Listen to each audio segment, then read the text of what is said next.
శ్రీ మహాగణాధిపతయే నమః. శ్రీమాత్రే నమః. మాచిరాజు భక్తి ప్రేక్షకులందరికీ నమస్కారం. ఆగస్టు 13వ తేదీ గురువారం నుంచి శ్రావణ మాసం ప్రారంభమవుతుంది. శ్రావణ మాసం అంటే లక్ష్మీదేవికి చాలా ఇష్టం. ఎందుకంటే విష్ణుమూర్తి జన్మ నక్షత్రం శ్రవణ నక్షత్రం. తన భర్త జన్మ నక్షత్రం ఉన్న మాసం కాబట్టి శ్రావణ మాసం అంటే లక్ష్మీదేవికి చాలా ఇష్టం. శ్రావణ మాసంలో గురువారాలు, శుక్రవారాలు లక్ష్మీదేవిని పూజిస్తే లక్ష్మీ అనుగ్రహం కలుగుతుంది. మంగళవారాలు మహిళలందరూ మంగళగౌరి వ్రతాన్ని ఆచరించుకుంటారు. అలాగే శ్రావణ సోమవారం శివుడికి చాలా ప్రీతికరమైన రోజు. ఎందుకంటే సంవత్సరంలో వచ్చే 12 నెలల్లో శ్రావణ మాసం అంటే తనకు చాలా ఇష్టమని శివుడు బ్రహ్మమానస పుత్రుడైన సనత్ కుమార్ల వారికి చెప్పాడని స్కాంద పురాణంలో చెప్పారు. కాబట్టి లక్ష్మీనారాయణులు, పరమేశ్వరుడు, మంగళగౌరి వీళ్ళందరికీ ప్రీతికరమైనటువంటి మాసము శ్రావణ మాసం.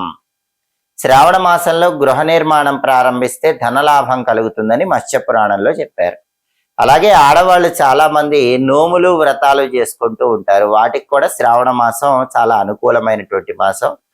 ఈ శ్రావణ మాసంలో వచ్చేటటువంటి పర్వదినాల విశిష్టత ఏంటో మనం తెలుసుకుందాం. ఆగస్టు 13వ తేదీ గురువారం శ్రావణ మాసంలో మొట్టమొదటి రోజు. శ్రావణ శుక్ల పాడ్యమి తిథి ఉంది.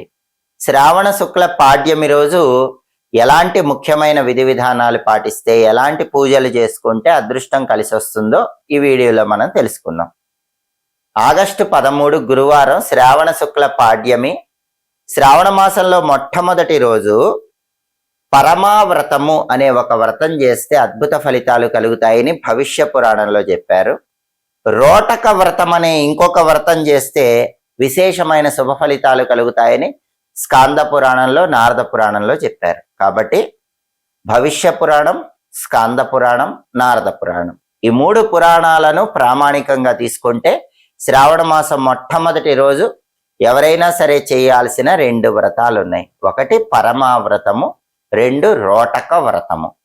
పరమావ్రతము అంటే ఏంటంటే ఆగస్టు 13వ తేదీ గురువారం శ్రావణ శుక్ల పాడ్యమి రోజు శిరస్నానం చేసి ఆ తర్వాత ఇంట్లో శివలింగం ఉన్న వాళ్ళు ఎవరైనా సరే శివుడికి జలాభిషేకం చేయాలి. అంటే నీళ్లతో అభిషేకం చేస్తూ నమశివాయ అని పంచాక్షరి మంత్రం చెప్పుకోవాలి.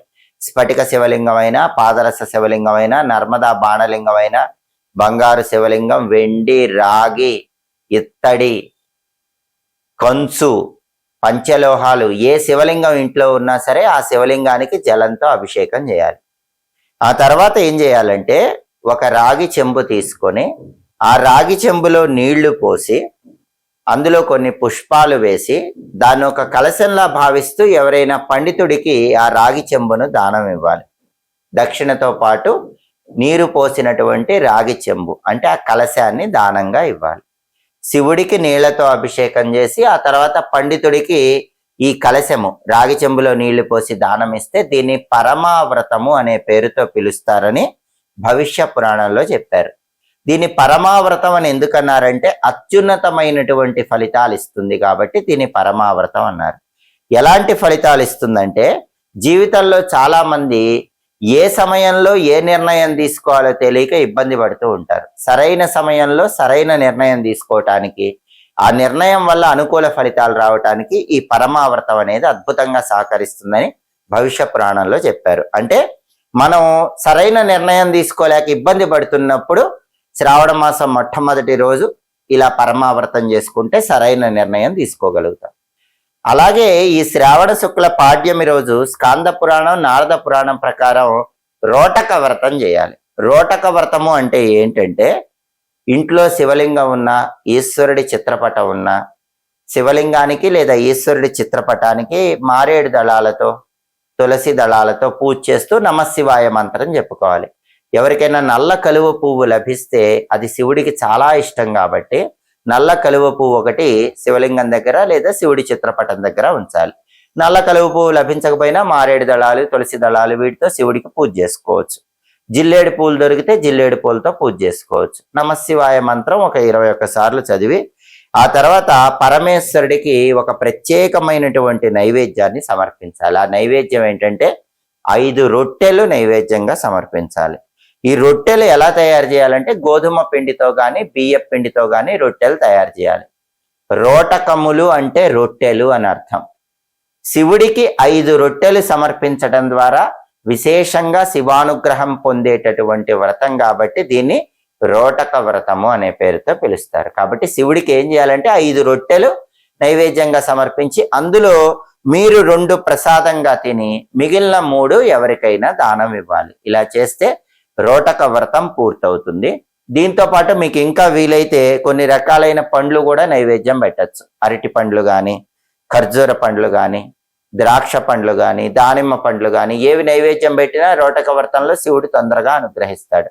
ఈ వ్రతం చేయటం వల్ల 7 సముద్రాలతో కూడి ఉన్న భూమండలం మొత్తం కూడా దానం చేసిన అద్భుత ఫలితం కలుగుతుందని స్కాంద పురాణంలో, నారద పురాణంలో చెప్పారు. దానివల్ల ఏం జరుగుతుందంటే జన్మ జన్మల పాపాలు తొలగిపోయి శివానుగ్రహం కలుగుతుంది.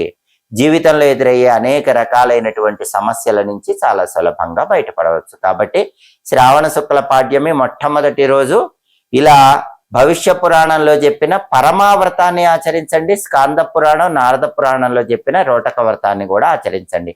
శివుడి అనుగ్రహం వల్ల అద్భుతమైన ఫలితాలు పొందండి. అలాగే శ్రావణ మాసం మొట్టమొదటి రోజు గురువారం అయింది. శ్రావణ మాసంలో గురువారం రోజు గురుచంద్రుల అనుగ్రహం కలగటానికి ఒక విధి విధానం పాటించాలని కూడా పురాణాల్లో చెప్పారు. ఆ విధి విధానం ఏంటంటే మీ ఇంట్లో ఎక్కడైనా గోడ మీద తడి పసుపుతో గాని, తడి గంధంతో గాని గుండ్రంగా 2 రూపులు గీయండి. మొదటి రూపుని దేవగురువైన బృహస్పతిగా, రెండో రూపుని చంద్రుడిగా భావించండి. గోడ మీద గీసిన ఈ 2 రూపులకి కర్పూర హారతి ఇవ్వండి. నమస్కారం చేసుకోండి. అలా హారతి ఇచ్చేటప్పుడు బృం బృహస్పతయే నమః అనే మంత్రాన్ని 21 సార్లు, సోం సోమాయ నమః అనే మంత్రాన్ని 21 సార్లు చదవండి. అలా చేస్తే నవగ్రహాల్లో గురువు, చంద్రుడు 2 గ్రహాలు కూడా ఏకకాలంలో మిమ్మల్ని అనుగ్రహిస్తాయి. శ్రావణ గురువారం చేసే పూజ ఇది. అయితే ఈ రూపులు గోడ మీదే గీయాలని లేదు. మీరు ఇంట్లో ఒక్కొక్క ప్రదేశంలో ఈ రూపులు గీస్తే ఒక్కొక్క రకమైన ఫలితం ఉంటుంది. ఎవరైనా వంటగదిలో గీశారనుకోండి, వంటగదిలో తడి గంధంతో గాని, తడి పసుపుతో గాని గుండ్రంగా 2 రూపులు గీసి గురువు, చంద్రుడు ఈ 2 గ్రహాలుగా భావించుకొని హారతిస్తే జీవితంలో అన్నపానాలకు లోటు ఉండదు. అదే బీరువా మీద గీసి హారతి ఇచ్చారనుకోండి, ధనానికి లోటు ఉండదు. ఊయల, ఇంట్లో ఎవరైనా ఉయ్యాల ఉన్నవాళ్ళు ఉయ్యాల మీద గీసి హారతి ఇచ్చారనుకోండి, సంతానానికి మంచి ప్రయోజనాలు కలుగుతాయి, సత్సంతాన ప్రాప్తి కలుగుతుంది. అంటే మీరు ఏ ప్రదేశంలో గీసి హారతిస్తారో ఆ ప్రదేశం బట్టి ఫలితం ఉంటుంది. ఇది కూడా స్కాంద పురాణంలో చెప్పారు. కాబట్టి శ్రావణ శుక్ల పాడ్యమి, శ్రావణ మాసం మొట్టమొదటి రోజు ఈ విధి విధానాలు పాటించి సమస్త శుభ ఫలితాలను సిద్ధింపజేసుకోండి. సంవత్సరంలో వచ్చే 12 నెలల్లో శ్రావణ మాసానికి ప్రత్యేకమైన ప్రాధాన్యత ఉంది. శ్రావణ మాసంలో ప్రతిరోజు పూజలు ఎలా చేసుకోవాలి, శ్రావణ మాసం మొత్తం ఎలా పూజలు చేసుకుంటే అదృష్టము, ఐశ్వర్యం కలుగుతుంది, దీనికి ప్రమాణం ఎక్కడుంది అని చాలా మందిలో సందేహం ఉంటుంది. శ్రావణ మాస పూజల గురించి ఏ పురాణాల్లో చెప్పారు అనే అనుమానం చాలా మందిలో ఉంటుంది. స్కాంద పురాణం, భవిష్య పురాణం, నారద పురాణం ఈ 3 పురాణాల్లో కూడా శ్రావణ మాసం గొప్పతనం గురించి చెప్పారు. కాబట్టి ఈ 3 పురాణాల్లో చెప్పిన విధంగా శ్రావణ మాసంలో ప్రతిరోజు ఏ పూజలు చేసుకుంటే శ్రావణ మాసం పూర్తయిన తర్వాత లక్ష్మీదేవి, నారాయణుడు, పరమేశ్వరుడు సమస్త దేవతల అనుగ్రహం కలిగి జీవితం అద్భుతంగా మారిపోతుందో తెలియాలంటే మాచిరాజు భక్తి ఛానల్ తప్పకుండా చూడండి.